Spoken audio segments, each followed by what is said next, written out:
Halo, halo, apa kabar? Assalamualaikum warahmatullahi wabarakatuh. Senang sekali kita ketemu lagi di hari Jumat ini. Semoga Jumat ini membawa keberkahan. Jadi keberkahannya bukan buat hanya diri kita masing-masing, tapi juga keberkahan buat bangsa dan negara ini. Dan saya kira memang dalam beberapa waktu terakhir ini kita mesti banyak-banyak berdoa untuk kebaikan bangsa ini, karena tanda-tandanya itu, meskipun terjadi pergantian rezim baru, kok masih Hmm. aja kelihatannya kita belum melihat sebuah harapan, justru malah yang muncul kekhawatiran. Nah, seperti biasa kami ajak Anda untuk bergabung dalam program Off the Record, membaca berita di balik berita. Masih terus bersama kami, saya Hirs Buno Arif. Dan saya Agi Beta, senang sekali menjumpai Anda kembali. Yes, Dan oke. eh, penonton Off the Record, kita masih melanjutkan tema yang kemarin sepertinya Mas Yerso. Iya, dan ini makin jelas gitu ya sebenarnya konstruksi peristiwa seperti apa. Dan ada satu fenomena yang menurut saya yang agak aneh, walaupun sebenarnya menurut saya nggak terlalu aneh juga, bahwa Tom Lembong ini adalah mungkin, mohon saya dikoreksi kalau kemudian ini salah, bahwa ini adalah orang yang pertama kali dijadikan terdakwa dalam tersangka dalam tidak pidana korupsi, tapi dibela begitu banyak orang gitu.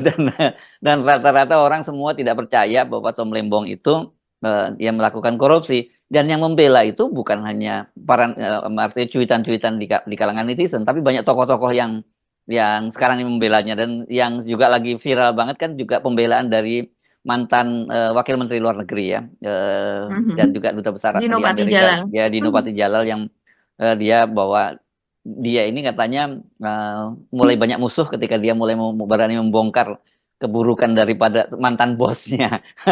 Dan mantan bosnya itu siapa lagi kan gitu, dan orang juga memang mencurigai kasus ini itu kaitannya nih, berkaitan dengan kontestasi Pilpres 2029, karena Tom Lembong ini bersama Anies ini sedang bersiap membentuk ormas bersama Anies. Dan ya kita bisa duga-duga bahwa arahnya mungkin nanti ormasnya akan jadi partai politik. Dan kalau partai politik kan itu berarti ada kaitannya dengan Pilpres 2029, dan Anies akan masuk lagi dalam putaran itu. Itu semua orang analisisnya nggak jauh-jauh semacam itu kan, Mbak Agi ya. Apalagi kemudian kejaksaan sampai sekarang menyatakan bahwa dia belum belum apa belum menentukan berapa kerugian negara.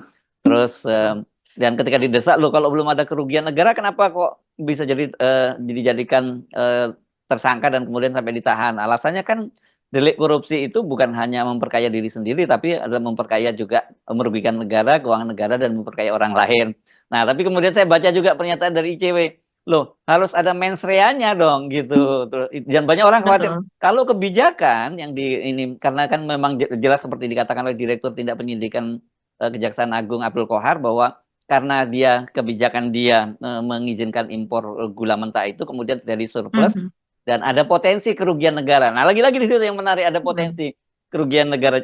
Ini memang kasus ini penuh nuansa politik, dan eh, kita mau menguji konsistensi walaupun kita sebenarnya sudah bisa menduga. Karena sekarang ini kan banyak desakan, kalau gitu, kalau soal kebijakan periksa dong semua menteri perdagangan gitu. Malah hal yang nyebut jangan hanya menteri perdagangan, semua menteri yang ngambil kebijakan termasuk soal IKN. Kalau IKN Pak Jokowi. Gini. Itu Mbak yang kita kira-kira apa benang merah yang kita akan bahas hari ini ya Mbak Agi ya. Iya, betul sekali Mas Ersu. Jadi netizen ini rame betul. Ada yang menghitung-hitung begitu ya. Kalau Hmm. seandainya soal kebijakan ini dipidanakan, maka ada sekitar 80% itu menteri eselon 1 apa dan saya dirjen dan sebagainya begitu yang akan kena. Dan kemudian ada juga yang menghitung sampai 90% gitu jumlah menteri yang ada kemarin di masa pemerintahan Pak Jokowi periode pertama maupun kedua itu akan kena begitu Mas Ersu. Kemudian diberikan contoh-contohnya. Ini ramai betul ya. Netizen ini ingatannya kuat sekali. Saya kadang-kadang ingatan itu sudah apa namanya sudah tertimpa dengan data-data baru, peristiwa baru. Tapi netizen itu sampai ngulik itu sampai jauh sekali ke belakang, Mas Hersu. Begitu juga dengan kebijakan-kebijakan Pak Jokowi, begitu mereka hitung, begitu. Ini nggak cuma menteri saja yang kena, bahkan Pak Jokowi juga harusnya kena, begitu. Jadi memang ini nuansa politisnya memang besar sekali. Tapi kita akan korek juga, Mas Hersu. Bagaimana konstruksi permasalahan itu sebenarnya dan siapa saja sih yang terlibat?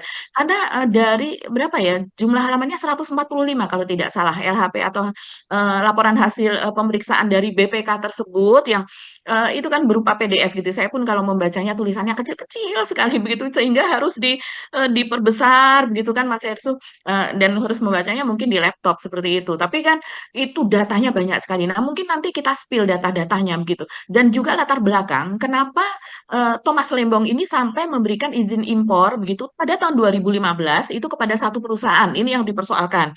Selain penugasan kepada PT Perusahaan Perdagangan Indonesia PT PPI begitu yang tersangkanya adalah Charles Sitorus tersebut. Nah, itu pada tahun 2016. Yang 2015 ini diberikannya kepada AP Angel Product, PT Angel Product begitu kan sebanyak 105.000 ton atas permintaan Angel Product. Tapi dari kementerian atau Thomas itu hanya memberikan 100.000 ton. Nah, ini kan diduga ini ada korupsi di balik itu.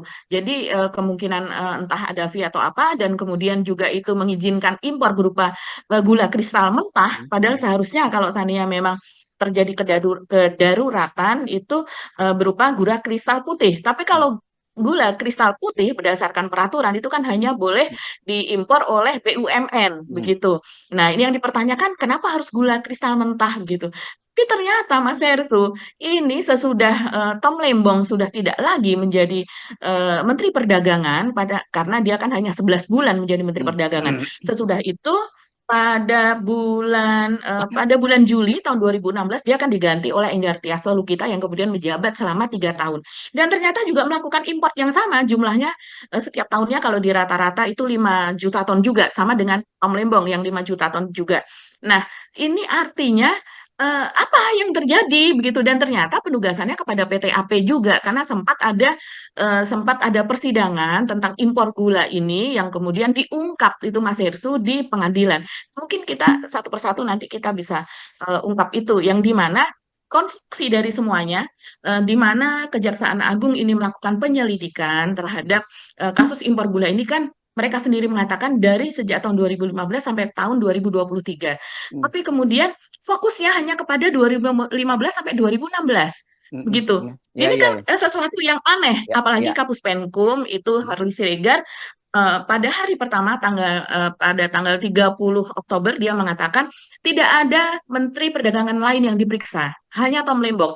Jadi sudah jelas, jangan mengada-ada, dia mengatakan demikian. Hanya Tom Lembong saja yang diperiksa begitu. Jadi jangan melebar, dia mengatakan demikian. Tapi ketika ini menjadi riuh, ramai sekali dan Tom Lembong dari sejak saat itu, dari tanggal 30 sampai dengan sekarang, itu yang menjadi trending topik itu Tom Lembong, Pak Tom, Kejaksaan Agung. Itu trending topik Mas Irsu tiap hari gitu. Jadi mulai Long dari lasting ini ya. Selasa malam ya, Selasa malam, sekarang sudah Jumat Iya. pagi itu nama Tom Lembong masih jadi trending topik ya, Mbak. Iya ya, sampai sampai sampai dengan saya lihat tadi malam gitu ya, Kamis begitu, itu masih ramai ini Tom Lembong masih jadi trending topik begitu.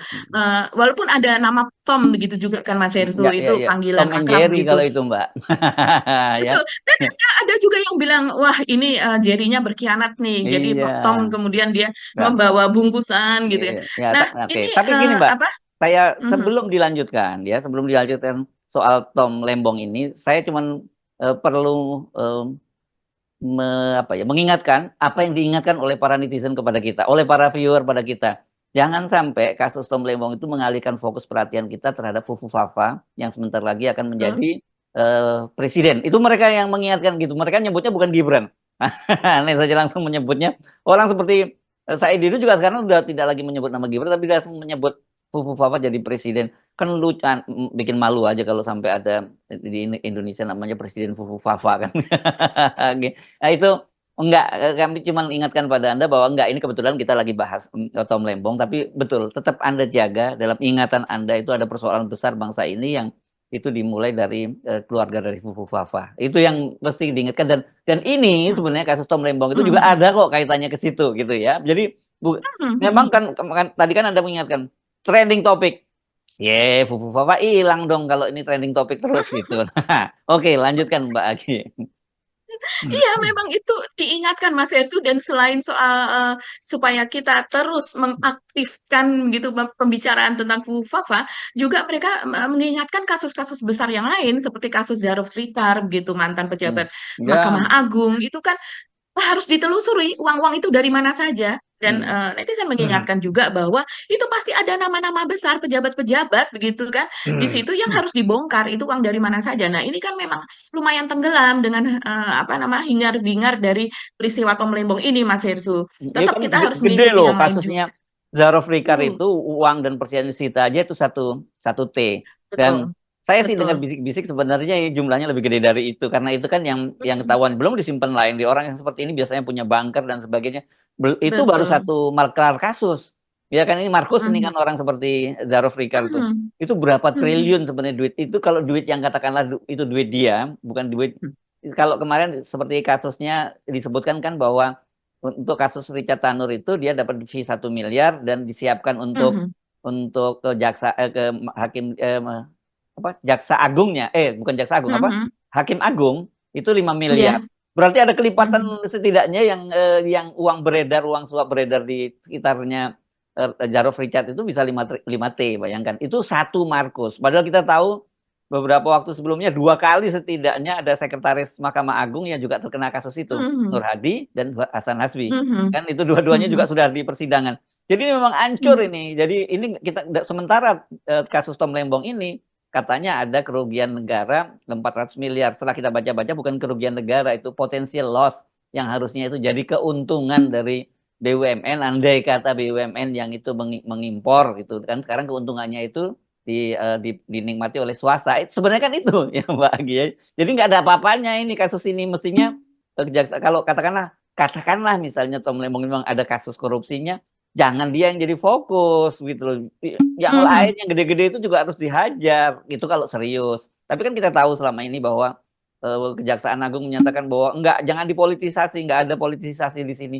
Tapi gimana kita mau ngomong nggak ada politisasi karena kita tahu ada sejumlah menteri, beberapa menteri yang sudah dipanggil dalam kasus yang juga dugaan korupsi yang lebih gede bahkan ada yang mengembalikan duit Mhm, sampai 27 miliar tapi sampai sekarang kasusnya mhm. nggak dilanjutkan jadi ya Betul. benar itu kata si siapa kata Dino Patijalal bahwa dia ini jadi tersangka karena dia melawan mantan atasannya siapa ya Menko atau presiden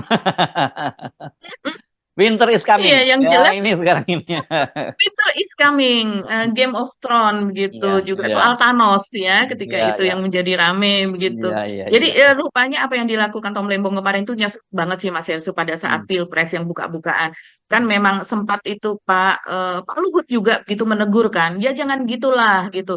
Kalau soal menulis untuk presiden itu kan semua juga menulis. Seperti misalnya Ibu Menlu itu lebih banyak menulis daripada Tom Lembong. Ya pastilah, Ibu Menlu itu lebih apalagi untuk kunjungan-kunjungan ke luar negeri ya, tapi bahwa seorang menteri investasi atau menteri perdagangan sebelumnya itu kemudian memberikan tulisannya begitu ya Mas Hersu juga itu kan juga pada kesempatan di luar negeri dibacakannya Hmm. itu mungkin sesuatu yang kalau saya lihat Tom Lembong ini agak-agak apa ya agak polos gitu kalau Ya, ditanyakan dia bukan ya. politisi sih ya begitu Iya, Mas tapi Hersu. ya, tapi kan Jadi dia juga ngomong itu karena disenggol sama Gibran waktu di debat betul. Pilpres kan sebenarnya bukan Pada ujuk-ujuk pada dia. saat itu Iya. betul, dan orang kan bertanya-tanya ketika namanya disenggol gitu kan itu soal keyakinan wah ini pasti dari Tom Lembong itu soal nikel ya yang dia mengatakan bahwa nantinya di masa depan itu bahan baku untuk baterai itu bukan nikel lagi karena memang di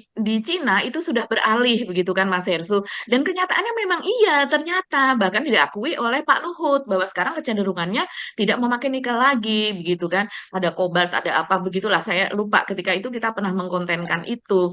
Dan orang bertanya-tanya ketika itu saat habis debat cawapres ya Mas Hersu, yang dimana loh ngomong soal Tom Lembong, orang terkejut gitu. Bagaimana kedekatannya kan orang belum tentu tahu konstruksi kedekatan antara Tom Lembong dengan Pak Jokowi dan Gibran gitu. Bagaimana Tom Lembong ini sebenarnya melekat begitu ya Mas Hersu dari sejak Pak Jokowi sebagai gubernur, sebagai tim salah satu penasehat ekonominya apa dan sebagainya sehingga diangkat menjadi Menteri Perdagangan pada tahun 2015 tersebut. Nah, sekarang jadi pertanyaan, setelah dia 11 bulan menjadi Menteri Perdagangan, kalau seandainya memang ada masalah, ini masalah ini kan pasti terdeteksi lah oleh BPK ketika itu Mas Ersu kalau memang ada masalah. Orang kan bertanya, kenapa baru 9 tahun kemudian ini diungkap begitu kan? Nah, sesudah dia 11 bulan, kenapa juga diberi kepercayaan untuk kemudian menjadi menteri kepala BKPM dan menteri investasi? Ini kan aneh betul, itu posisi sangat strategis yang diberikan kepada orang yang sangat melekat dan sangat dipercaya kepada Pak Jokowi. Bahlil contohnya begitu kan. Hmm. Karena memang Pak Jokowi kan itu yang mereka yang dia gadang-gadang soal investasi begitu sehingga diberikan kepada Tom Lembong begitu. Orang kemudian juga mengulik Tom Lembong ini kan lulusan dari arsitektur dan tata kota begitu ya di Harvardnya. Tapi kemudian kita tahu Tom Lembong ini pernah juga dia mengungkap pada salah satu podcast bahwa oke, dia main apa namanya major untuk ilmunya itu soal itu. Tapi ketika saya berada di sana, saya tuh lebih lebih sering melakukan investasi dan belajar soal investasi di Wall Street. Jadi dia salah satu pelaku di sana, sehingga dia lebih paham soal itu. Dan dia terus-menerus melakukan itu, sehingga kemudian dia bisa memberikan nasihat-nasihat, konsultasi untuk apa investasi-investasi begitu. Sehingga bisnisnya pun juga bisnis itu masih disuruh saya tahunya di sekelilingnya dia sering memberikan nasihat soal investasi begitu juga sampai kemudian dia menjadi menteri dan sesudahnya begitu. Jadi ini sekedar background saja soal Tom Lembong gitu ya bagaimana kedekatannya dan menjadi orang kepercayaan Pak Jokowi dan kemudian ketika dia berbalik menjadi apa namanya berbalik kepada mantan bosnya ini ke mantan bosnya tentu saja Pak Jokowi begitu karena kalau Menko kan bukan mantan bos gitu. Hmm. Ini memang sepertinya apa ya kalau orang Jawa bilang jarem, jarem itu luka yang sangat dalam gitu ya Mas Irsu yang kita akan ingat terus begitu apalagi kemudian kiprahnya tidak berhenti ketika Anies tidak terpilih menjadi presiden Hmm. sesudahnya pun dia masih melekat kepada Anies dia selalu ada di sisi Anies terlihat makin Ya, akrab malah seperti tidak ada kekecewaan bahwa Anies ini tidak terpilih menjadi terpilih presiden dan ya. malah akan Iya, jadi ini membangun bestie lah ya. organisasi baru itu Ya. gemes betul sih saya bisa membayangkan Mas Irsu. Ya bestie yang lain banyak orang kan biasanya deket-deket dengan Anies ketika Anies mau terpotensi jadi presiden ketika kalah udah banyak yang pergi. Tapi Tom ini masih Uncle Tom ya. Masih apa Opa Tom atau Uncle Tom namanya. Ya, ada yang bilang Uncle Tom gitu ya, ada juga yang Opa Tom dan kita tahu ya, ini sekedar informasi saja. Kenapa Dino Patijalal juga mengungkap seperti itu? Karena memang Iya. Tom ini mungkin bagi orang-orang yang bersahabat begitu lama dengan dia ini kan dari keluarga ya dia keturunan Tionghoa Mas Ersu, tapi dia bukan berasal dari keluarga yang dagang begitu lah ya, istilahnya begitu. Dia justru bapaknya itu seorang dokter gitu dan dokter yang kemana-mana itu bawa alat-alat kedokterannya karena setiap saat akan bisa membantu dan makanya Tom itu kan juga pernah diledek oleh Pak Jokowi. Dia itu seperti dokter kemana-mana selalu membawa suitcase-nya itu, kopernya dia itu yang eh, pada setiap pertemuan dimanapun dia membawa sendiri itu begitu. Jadi dia memang dari keluarga yang berpendidikan seperti itu. Dan kemudian dia juga apa namanya istrinya juga sama-sama dari Harvard begitu. Tapi Oh. dia mengatakan mereka tidak bertemu ketika di Harvard karena mereka berbeda tahun. Baru kemudian dia dikenalkan ketika di Jakarta dengan orang lain begitu dan kemudian apa mereka menikah gitu. Dan ini juga dikenal di kalangan umat Katolik sebagai Katolik yang taat begitu kan. Dan Tom ini kalau saya perhatikan begitu Mas Ersu, pada berbagai kesempatan itu kalau dia diwawancara dia selalu memention istrinya begitu ya, sangat memuja istrinya. Jadi memang tidak ada celah untuk keharmonisan rumah tangga kalau seandainya ingin dijatuhkan begitu kan biasanya kan dijatuhkan lewat ya kita tahulah seperti Jaksa Agung pernah dimention soal dugaan ada istri muda, double KTP apa dan sebagainya gitu ya. Tapi itu kan kasusnya ya menguap begitu saja. Sementara kalau Tom ini mungkin bagi musuh politiknya atau lawan politiknya dijatuhkan lewat itu kan sulit. Jadi ya memang dugaan soal politisasi ini sangat kuat Mas Hirsu. Iya, Mungkin iya, saya iya. Mhm. Ya, dan orang Iya. juga kepincut juga kemarin tuh ketika lihat ekspresi dia di borgol dan kemudian dikirim ke mobil tahanan itu kan beda banget dengan ekspresi para koruptor-koruptor lain gitu yang mencoba menyembunyikan wajahnya begitu dia santai aja wajah tanpa ekspresi malah menurut saya ini gila banget nih banyak orang gitu yang komentar menurut saya ini gila banget ini orang ekspresi bisa begini gitu, menghadapi kasus yang cukup serius karena kan bagaimanapun juga dijadikan tersangka dan kemudian ditahan dalam kasus korupsi itu kan bisa ngerusak citra orang betul. Tapi yang terjadi pada Tom nih di citranya tidak terganggu karena banyak orang mendukung dan wajah dia sendiri tidak terganggu. Ya, aneh ini, aneh menurut saya ini. Iya, ya, wajahnya seperti lepas gitu ya. Ya. Ya sudah, dan dia kemudian mengatakan ya diserahkan saja kepada Tuhan begitu ya Mas Hmm. Hersu. Walaupun ini yang viral juga, ini ada sebuah video dari Rieke Diah Pitaloka yang Hmm. dia pernah duduk di Komisi 6 ketika itu dia mengatakan dia ini tadinya di komisi berapa ya? Komisi Kesehatan tuh komisi berapa? Komisi 9 kalau tidak salah dulu ya.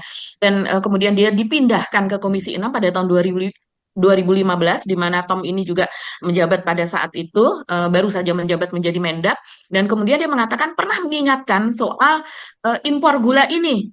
Hmm. Katanya demikian bahwa sebaiknya tidak impor karena gula sedang tinggi. Jadi memang dan itu viral ya video dari Hmm. Mbak Rieke Diah Pitaloka alias Oneng ini. Hmm. Cuman kita gampang sekali membantah apa yang dikatakan oleh Rieke tersebut karena data-data dari Kementerian Pertanian dan sebagainya itu memperlihatkan tidak pernah apa namanya kita ada swasembada gula kurang lebih demikian dan juga tidak pernah ada surplus gula. Yang ada adalah memang fluktuasi Mas Hesu dan ada peraturan bahwa kita dilarang untuk mengimpor gula, baik gula putih Hmm. maupun gula kristal gitu, baik mentah maupun rafinasi itu pada saat setidaknya kalau tidak salah isi peraturannya itu 1 bulan sebelum panen Bu Hmm.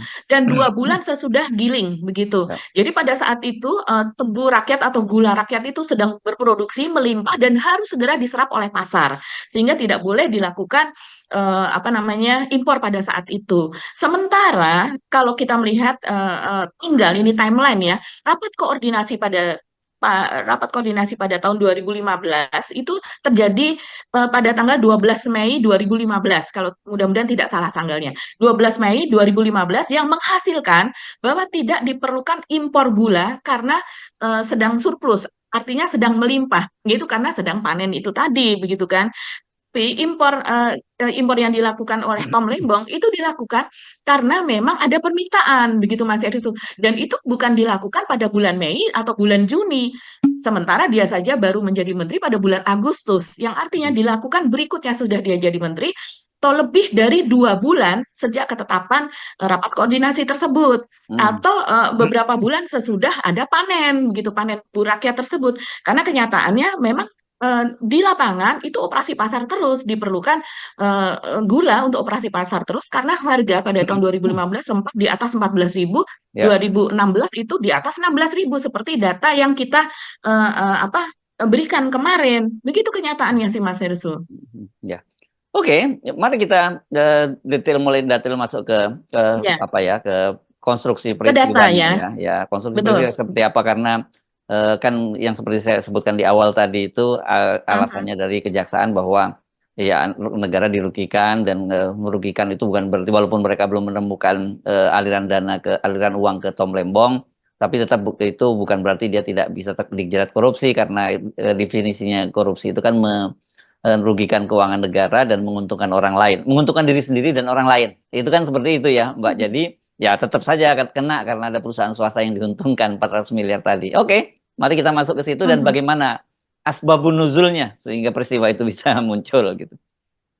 Iya ya, itu apa namanya pernyataan yang diberikan oleh Kejaksaan Agung, tapi itu Ya. banyak dibantah juga Mas Hersu oleh Mm-mm, mm-mm, netizen gitu ya. mm-mm, Mereka mengatakan bahwa oke, ini impor tidak dilakukan oleh BUMN karena BUMN itu hanya apa untuk mengimpor gula kristal putih yang langsung disalurkan ke lapangan. mm-mm, Sementara yang diimpor adalah gula kristal mentah, di mana dia harus melalui tahap lumayan panjang gitu untuk menjadi gula kristal mm-mm, putih. Nah, meskipun ini swasta, tapi swasta itu memperkerjakan ratusan orang bahkan sampai ribuan orang gitu. Apalagi kalau swastanya banyak, yang artinya itu ekonomi bergulir lewat ini kan orang-orang yang apa namanya mereka bekerja yang pabrik gula itu memang memang apa namanya susah ya Mas Ersu kalau saya perhatikan pabrik gula sekarang karena pabrik gula itu tumbuh tapi tidak disertai dengan banyaknya suplai untuk tebu sebagai bahan dasar untuk mereka olah menjadi gula begitu.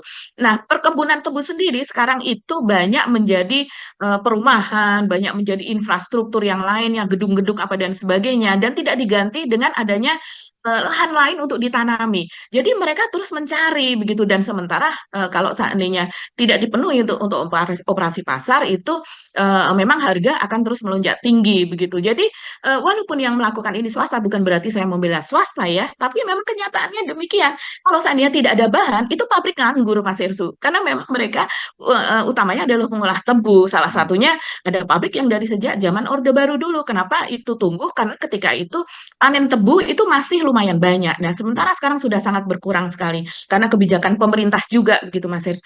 Nah, ini saya masuk saja seperti dikatakan Mas Irsu untuk konstruksi perkara ya. Ini saya kutip salah satunya dari Tempo Mas Irsu. Jadi keterlibatan Tom Lembong itu pada 2015 yaitu memberikan izin persetujuan impor atau PI ya, atau orang juga suka mengatakan sebagai perusahaan impor seperti itu. Ini PI untuk mengolah gula kristal mentah menjadi gula kristal putih dan sebanyak 105.000 ton kepada perusahaan swasta yaitu PT AP. PT AP ini adalah Angel Product namanya.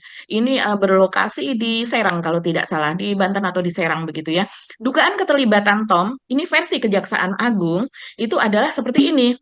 Koordinasi antar kementerian pada 12 Mei 2015, ya betul pada tanggal tersebut, menyimpulkan bahwa Indonesia surplus gula dan tidak membutuhkan impor gula. Pak, kalau yang namanya ini pendapat saya ya, yang namanya surplus gula itu tidak bisa sekarang rapat dan surplusnya itu sepanjang tahun. Tidak bisa seperti itu begitu. Karena memang musim giling tebu itu berapa kali terjadi selama dalam satu tahun dan musim panen tebu itu berapa kali. Yang kedua, menurut keputusan Mendak dan Menteri Perindustrian nomor 527 tahun 2004, impor gula kristal putih hanya dibolehkan untuk badan usaha negara atau BUMN. Ya, kristal putih yang langsung disalurkan. Artinya sudah diimpor dalam bentuk jadi, tidak ada pengolahan lagi di sini. Nah, itu artinya tidak memberikan nilai tambah kepada tenaga kerja kita juga dan perusahaan-perusahaan pabrik gula yang sudah tumbuh begitu Mas Hersu. Yang berikutnya, Tom menandatangani izin itu tanpa rapat dengan instansi terkait dan tanpa rekomendasi Kementerian Perindustrian tentang kebutuhan gula dalam negeri. Nah, itu temuan pada oleh Kejaksaan Agung pada tahun 2015. Bagaimana pada 2016? Nah, Tom ini kita kita tuntaskan dulu yang untuk 2015 tadi yang memberikan izin begitu impor GKM gula kristal mentah kepada PT AP tersebut ya Mas Hersu. Nah, kemudian kita lihat kenapa Tom memberikan izin ini kepada Angel Product tersebut gitu namanya nama PT-nya. Nah, kita melihat P ini memproduksi gula bisa dari GKM atau dari giling tebu rakyat, dia juga menyerap tebu hasil panen rakyat dan peran AP itu menjaga supply dan demand yang defisit 3 jutaan ton ketika itu begitu. Dan ketika Rakor, Kementerian Bidang Perekonomian menghitung supply dari pabrik gula, yaitu dihitung dari kapasitas produksi tahunan tidak mencukupi, maka pemerintah kala itu Menko-nya Pak Darmin Nasution ya, Menko Ekonominya, eh, pemerintah membuat tambahan impor seperti contohnya Pak Darmin pernah memutuskan pada Rakor untuk menambah 200.000 ton yang disebut harus untuk menjaga stabilisasi pasar begitu ya. Tapi ketika itu yang diperintah untuk mengimpor adalah Bulog begitu. Bulog ini sebenarnya utamanya adalah mengimpor beras bukan gula gitu. Tapi mereka juga bisa mengimpor ini. Nah, itu salah satu contohnya. Dan saat panen tebu gula tidak boleh diimpor. Jadi saat panen tebu itu tidak boleh ada mengimpor gula kristal mentah, tapi disuruh menggiling tebu rakyat. Itu peraturannya memang seperti itu. Nah, tapi ini hanya beberapa bulan saja begitu ya. Sementara pabrik harus terus produksi. Makanya sesudah menggiling tebu rakyat dan mereka idle atau kosong atau tidak ada pekerjaan, mereka ini dibolehkan untuk mengimpor gula kristal mentah karena karyawan ini harus tetap digaji. Nah, itu satu sisi ya. Dan kemudian satu sisi lainnya, pemerintah melaksanakan tugas stabilisasi pasar itu dengan bantuan induk koperasi polisi, Puskopol, Pusat Koperasi Polisi, Inkop, Inkop Kartika, Induk Koperasi Kartika, SKPP TNI Polri, dan lain sebagainya. Selain juga itu merupakan tugas dari Bulog. Jadi untuk stabilisasi pasar, jadi koperasi-koperasi tersebut yang bergerak, begitu Mas Hersu. Nah, apa koperasi tersebut yang biasanya memang bergerak dan kemudian bahkan sampai di luar Pulau Jawa, di tempat-tempat terpencil, karena memang rawan, koperasi pasar itu rawan. Sehingga koperasi-koperasi tersebut lebih banyak ditugaskan. Apalagi gula, ini komoditi yang gampang bocor begitu dalam perjalanan operasi pasar begitu. Nah, kapasitas produksi PT Angel Product ini, perusahaan gula rafinasi di Banten itu pernah mencapai 1.750 ton per hari atau 600.000 ton per tahun. Kapasitasnya sangat besar. Jadi mereka bayangkan jumlah karyawannya ada berapa dengan pabrik dengan kapasitas seperti itu. Nah, PT Angel Product ini adalah pabrik gula rafinasi pertama di Indonesia yang beroperasi sejak tahun 1997. Jadi sudah lama nih Mas Hersu. Hmm, hmm, Nah, ini yang kemudian diberikan izin untuk mengimpor tadi pada tahun 2015. PT AP atau Angel Product ini oleh Tom Lembong. ya. Nah, Angel Product ini adalah perusahaan, anak perusahaan dari PT Pacific Agro Sentosa Hmm, hmm, atau PAS gitu ya. Perusahaan ini berfokus pada industri makanan, minuman memang seperti itu. Nah, kemudian Angel Product ini kemudian menginginkan impor 105.000 ton untuk melaksanakan penugasan operasi pasar berdasarkan kebutuhan dari induk koperasi Kartika. Jadi memang ada permintaan dari induk koperasi Kartika. Kita tahu Inkop Kartika ini dimiliki oleh TNI Angkatan Darat. Dan dia meminta Angel Product ini meminta gula gitu ya hasil produksi mereka untuk melakukan operasi pasar. Nah, kemudian ini kita kaitkan dengan hasil pemeriksaan BPK nih Mas Hersu. hmm, Karena halamannya ada 145 halaman, jadi kita harus betul-betul memilih di hmm, dalamnya. Tapi intinya seperti ini hasil pemeriksaan BPK. Pemeriksaan atas dokumen pendukung penerbitan izin impor gula kristal mentah yang diberikan kepada pihak swasta dengan jumlah alokasi sebesar 1.694.000 tidak melalui pembahasan dalam rapat koordinasi. Itu menurut hmm. BPK. Betul, tidak ada pembahasan dalam koordinasi. Di antaranya dasarnya adalah sebagai berikut.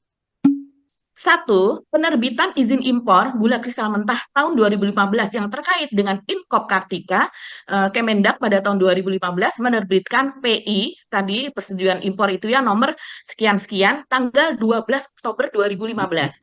Yang artinya Tom Lembong, rapat koordinasi dilakukan bulan Mei, Tom Lembong masuk menjadi menteri itu pada bulan Agustus, dan kemudian penerbitan izin impor ini pada bulan Oktober. Dari Juli berarti Agustus, September, Oktober. 3 bulan sesudah Tom Lembong menjabat. Toh bisa juga dikatakan 5 bulan atau 6 bulan dari sejak dilakukan rapat koordinasi. Situasi sudah berubah. Rapat koordinasi mengatakan bahwa terjadi surplus. 6 bulan kemudian bagaimana? Begitu kan Mas Hersu? Tentu situasinya berbeda, apalagi memang harga naik begitu sampai 14.000 lebih per kilogram.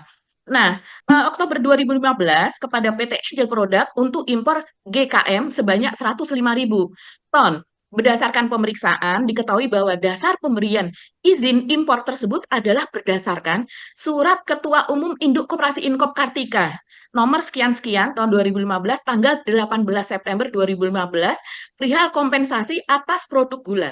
Jadi rupanya memang ada ketentuan soal kompensasi Mas Hersu kalau mereka mengerjakan suatu tugas tertentu dan gulanya dari dalam stok gudang mereka dipakai, maka harus diganti.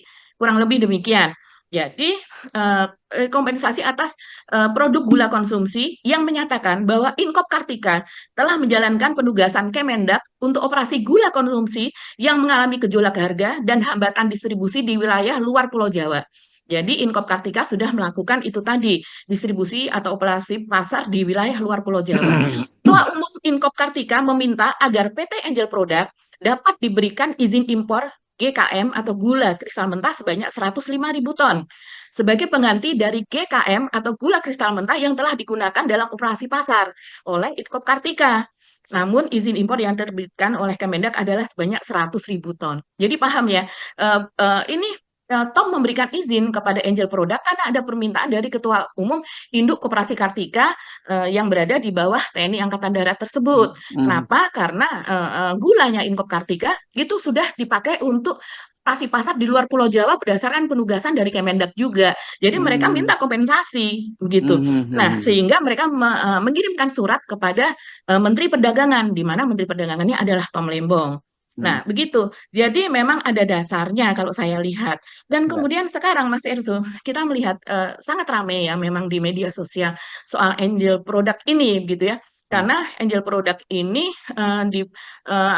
di bawah PT Pacific Agro Sentosa begitu. Dan kemudian ini kaitannya dengan kedua perusahaan ini adalah bagian dari grup Artagraha. Yang kita tahu grup Artagraha ini adalah milik TW begitu, salah satu pengusaha besar begitu yang dikenal di Indonesia begitu. Mari kita kesampingkan dulu soal kiprah TW yang sering menjadi kontroversi. Tapi kenyataannya memang demikian. Makanya ini kan rame Mas Hersu. Dan saya melihat memang mungkin karena ramenya kasus ini ya, saya lihat dari sebelumnya PT Angel Product begitu, ini kita bisa lihat lokasinya di Kecamatan Bojanegara, Kabupaten Serang, Banten begitu ya. Ini tadinya masih ada, masih bisa dibuka, tapi sekarang sudah tidak bisa dibuka. Tulisannya adalah not found, not found. Kalau kita klik linknya, link birunya. Begitu juga dengan PT Pacific Agro Santosa, yaitu perusahaannya di atasnya PT Angel Product tersebut, begitu. Ini berlokasinya di Sentral Bisnis District Senayan, begitu ya, ada di Kebayoran Baru, Jakarta. Ini juga kita sudah tidak bisa mengakses lagi. Tulisannya adalah forbidden atau dilarang kita untuk melihat, gitu. Mungkin untuk menghindari kontroversi, begitu. Kemarin juga sempat ketika ini mencuat. eh, Website dari BPS itu tidak bisa diakses. Saya Ah, menduga apakah karena ini, tapi ternyata kemudian beberapa saat kemudian bisa diakses kembali. Ya, mungkin kita banyak tidak yang tahu apakah mengakses karena Mbak mungkin ya. log-out Oh ya banyak sekali yang akses. Orang sehingga down atau penasaran apa kan. mungkin ya. Ya, Mhm, terutama mereka pasti cari bener nggak sih kita itu pernah surplus gula betul. gitu. Karena memang saya Mhm, sendiri juga melakukan itu. Saya bolak-balik juga mengunjungi webnya BPS karena kan kita selalu betul. setiap kali membaca berita atau apa itu kita nggak hanya misalnya ada data seorang tokoh menyatakan begini kita nggak akan Mhm, telan, kita pasti akan cari mhm, dulu datanya seperti apa dan kan memang kelihatan sekali bahwa kita itu dari tahun ke tahun data impor gulanya jelas di situ, selalu impor mhm. gula dan dari mana asal negara impornya dan sebagainya itu detailnya detail kok di BPS itu gitu. Jadi Betul. ya Mhm, data nggak akan bohong data data seperti itu gitu. mhm. Iya, iya. Dan asal kalau impor gula kristal putih itu kan biasanya dari India, begitu ya, dari negara-negara tetangga kita. Nah, inilah yang dipersoalkan sebagai itu tadi Mas Hersu. Pertama, yaitu bahwa kita oversupply, tapi kok impor, begitu kan? Kemudian kenapa enggak impor gula kristal putih, begitu, yang pelakunya, begitu, atau pengimpornya itu hanya bisa diberikan oleh BUMN. Ini sudah berkali-kali kita katakan bahwa kalau gula kristal putih itu menurut Kejagung itu maka akan memberikan keuntungan kepada BUMN begitu kan. Tapi kan kita melihat konstruksi dari pihak Kemendak sendiri, bahkan Sekjen Kemendak pada tahun 2015-2016 juga sudah mengatakan bahwa kita lebih efisien mengimpor gula kristal mentah untuk diolah menjadi GKP.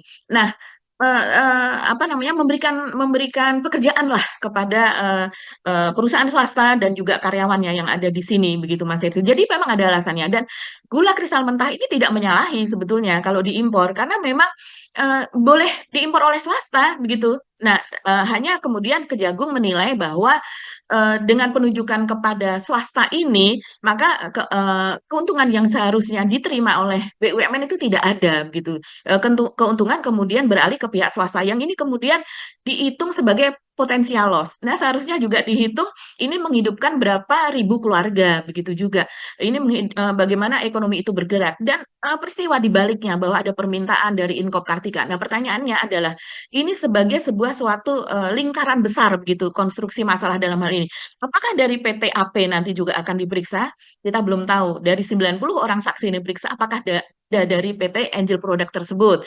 Karena mengingat ini juga dimiliki oleh Taipan besar, begitu Mas Hersu, yang seringkali menjadi kontroversi dan orang selalu bertanya kenapa ya kok ini nggak kena misalnya dan sebagainya. Nah, Dan juga apakah dari Inkop Kartika begitu juga akan diperiksa juga karena mengingat dia yang mereka yang memberikan surat permintaan untuk mengganti gula yang sudah dilakukan, yang sudah dipakai untuk operasi pasar. Apa sampai ke situ juga nantinya akan ya ya ya diperiksa? Begitu ya. pertanyaannya.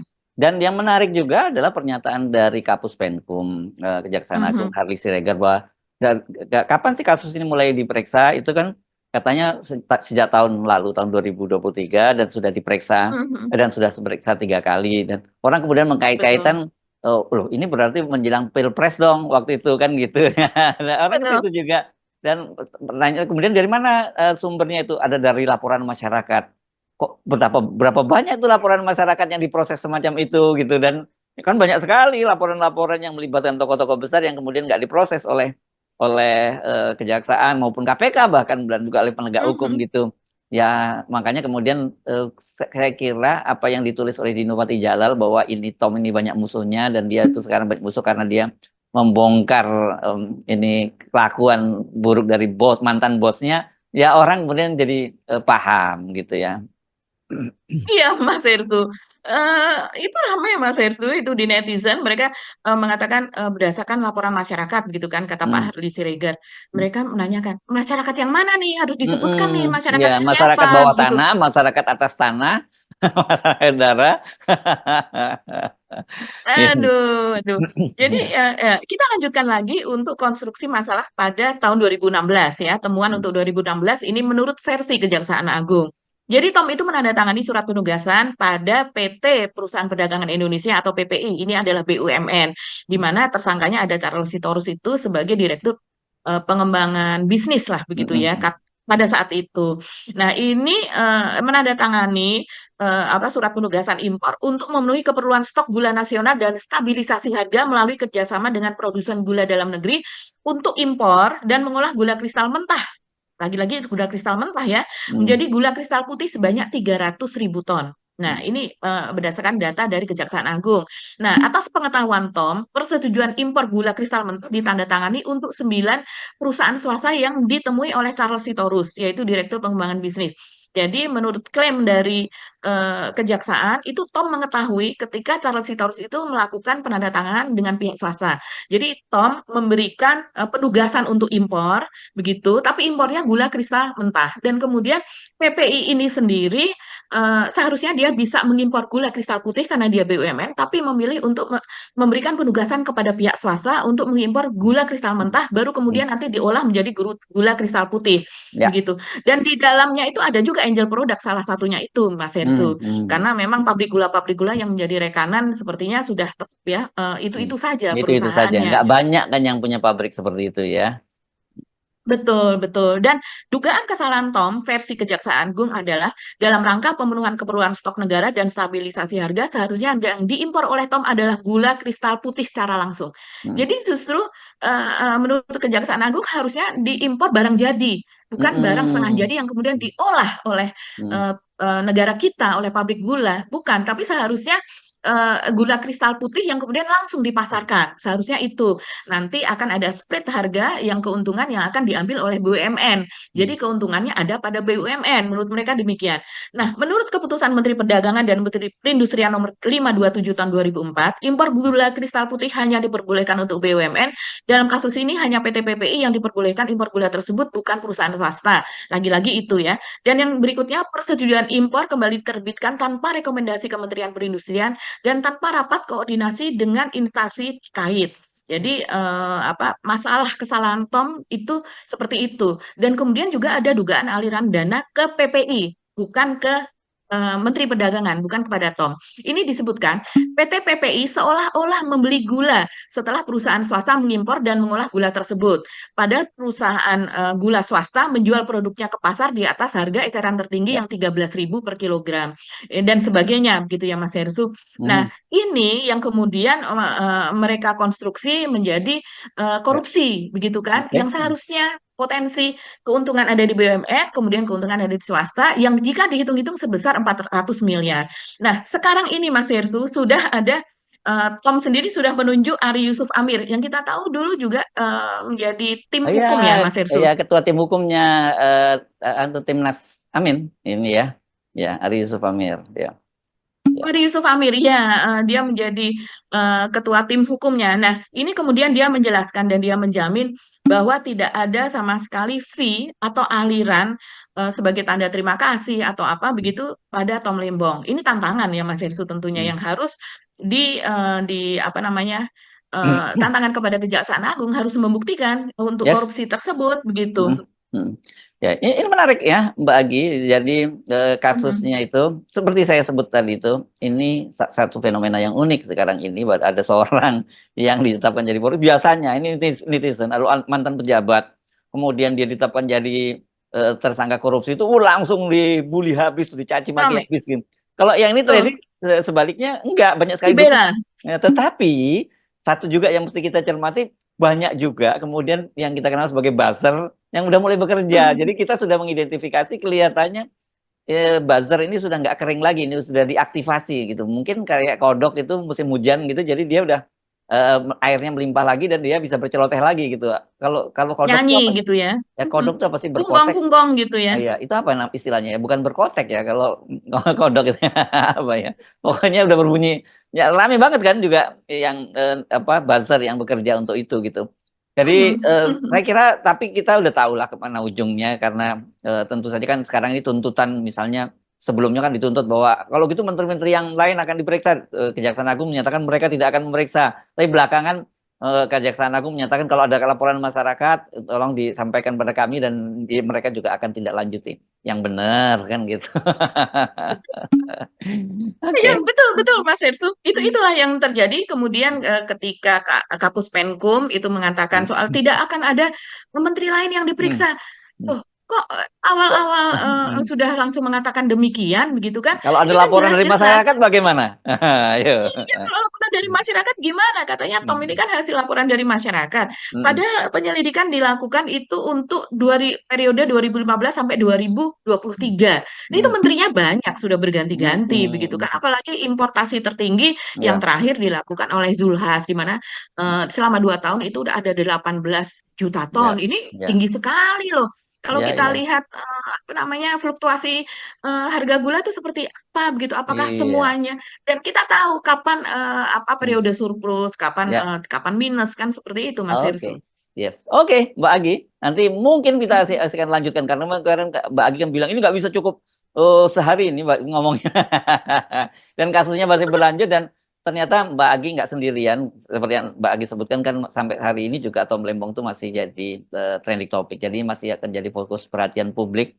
Dan itu saya kira mungkin kita harus menempatkan dalam posisi yang juga apa ya, cukup berimbang begitu, bahwa kita memberikan ruang kepada kejaksaan untuk mengusut kasus ini sampai tuntas, tetapi kita Hmm. ingatkan juga kejaksaan jangan hanya membatasi itu pada kasus Tom Lembong, karena kalau Ya. kemudian yang kasus yang ini di apa, yang ditangani hanya Tom Lembong, dan saya ini biasanya kan netizen dan publik pasti akan coba bilang, bikin laporan juga menteri yang lain apakah ditindaklanjuti atau tidak. Kalau itu seperti itu, ya dugaan orang sangat kuat bahwa ini politisasi gitu. Ya Mbak Gia. Ya, Mas Hersu, Hmm. tambahan sedikit saja. Nama Zulkifli Hasan juga sempat menjadi Oh, trending topik utama. betul Jadi betul betul. Iya. Tom Lembong agak turun, kemudian Mm-mm. Zulkifli Hasan itu naik di atas Yes. gitu ya. Ya. Jadi memang ini juga orang mempertanyakan gitu ya. Aha. Ah. Bahkan kemudian apa namanya dugaan korupsi yang lain Hmm. dari Ya. korupsi dari Zulkifli Hasan soal hutan, soal Hmm. Ya. pengalihan alih fungsi lahan itu muncul kembali Hmm. begitu dan Yes. menjadi trending topik Mas Hersu. Jadi ini Ya. yang diinginkan agar semua menteri itu diperiksa. Itu Ya. suara dari Berapa tadi? masyarakat. 90% ya diperiksa semua ya, sampai dirjen-dirjennya ya, sampai nomor satu. Oke, tapi termasuk yang nomor satu gitu ya, karena banyak ngapan keluarganya Pak Jokowi diperiksa, karena banyak juga laporan yang masuk Pak Jokowi dan keluarganya gitu ya. Oke, kita. Nah, itu yang dikatakan oleh Ari Yusuf Amir bahwa Heeh. importasi yang dilakukan Tom Lembong itu juga diketahui atasannya. Dia tidak menyebut atasannya itu ketika itu apakah Hmm. Darmin Nasution sebagai Heeh. Menko atau langsung Yes. kepada Pak Hmm. Jokowi begitu kan? Hmm. Karena dia kan memang menteri ada di bawah langsung dari Jokowi juga gitu. Oke. Kita mohon pamit, sampai ketemu lagi kita Mhm. esok. Kami mohon pamit. Saya Hersubun Arif, Dan saya Agi Beta, terima kasih atas perhatian Anda. Tetap salam 0%. 0%. Wassalamualaikum warahmatullahi wabarakatuh. Assalamualaikum warahmatullahi wabarakatuh.